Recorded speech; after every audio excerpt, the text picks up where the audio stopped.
Okay, good afternoon. Welcome to the Daily Double, Maseches Challah, Perek Gimel. We're doing Mishnayos Gimel and Mishnah Dalet today. Mishnah Gimel says, "Ekdisha isasa ashlo gilgala." Now, once you make something challah, you can't be makdish it to the Beis Hamikdash. You want to makdish your dough to the Beis Hamikdash.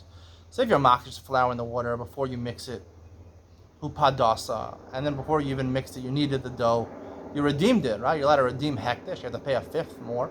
Chayeves, that dough is chayev in challah, because as I explained in yesterday's shir, that the chiyuv of challah only starts at the sof gilgal. Before that, it's worthless, it's meaningless, nothing happened.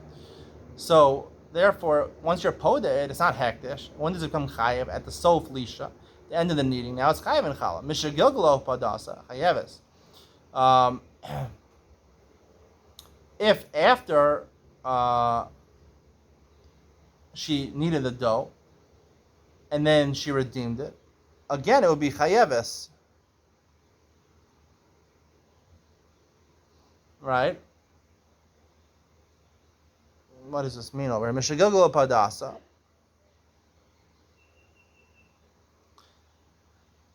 If she was makdish it, she's makdish after the sof lisha, right? Upadas, and then she redeemed it. So it's chayav because it was chayav in challah. It was chayav in challah. Basically, her hektish is meaningless. That's the point. I think this Mishnah is saying her hektish is meaningless. You can't be makdish challah. Hikdisha ashelo gilgala. She's makdish it before she finishes kneading it. V'gilgala gizbar, and they hand over to the gizbar, the one who's responsible for the possessions of hektish. Achach padasa. And then after the sof lisha, she's podet. It's ptura. It's ptura from challah. Shebeshas chovasa ha'isa ptura. The time when it becomes chayiv in challah, I mentioned the chiyuv challah really only happens. It starts and it ends at the sof lisha. So it was hektish. It was the property of hektish. You can't be chayiv challah. Challah is only on chulin. It's not chayiv on hektish.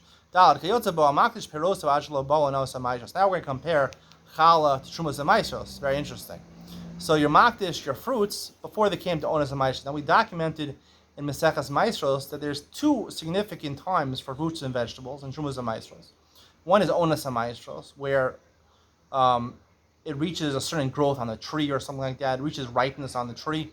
That's called onas hamayisros, and you can eat arai, but you can't eat keva. And then the gmar malacha is when you process it and you make it into a kri, into a pile, and now it's ready to be packaged and sold. So once the gmar malacha happens, it's ready to be packaged, it's fully processed. Then it comes tevel, and you can't even snack from it anymore. Of course, you still have to take off trumas and maisros. So there's really three stages over there. So as opposed to challah, we're going to see this one stage. So by trumas and maisros, if you're makdish it before on the tree before it ripened, upadon, and then you redeemed it before it ripened, chayavin, right? Just like challah is not can't be hektish, so that trumas and maisros can't be hektish. It's not trumas and maisros yet, so it's chayav. You redeemed it now. It was choser. It's not hektish anymore. Now it reached onas and maisros, it ripened, so it's chayav in trumas and maisros. Mishabol onas and maisros. Once you're makdish it after it came to onas and maisros, it wasn't nigmar malach, it wasn't processed, upadon, and you redeemed it. Now it's no longer hektish. Chayavin. It's still chayav because the principal chiyuv of trumas and maisros happens like gmar malacha. Hekdishan ad shelo nigmaru, you're makdish it before the gmar malacha, before it's processed, and the gmar on a gizbar, and the gizbar, the attendant at the Beis Hamikdash, took the hektish, and he processed v'akach badon, and then you're poded after he finished processing pturin. Shebeshas chavasan ha'isa pturin, hayu pturin, trumas and maisros. The real chiyuv happens at the gmar malacha. The gmar malacha was already hektish. Trumas and maisros can't be chal on something which is hektish, which we said similarly by challah. We're going to analyze in Iyun Mitzion and Mishnah Dalet a little more and try to compare trumas and maisros to challah. I talked about this in yesterday's year, and we're going to elaborate on that in Iyun Mitzion coming up next.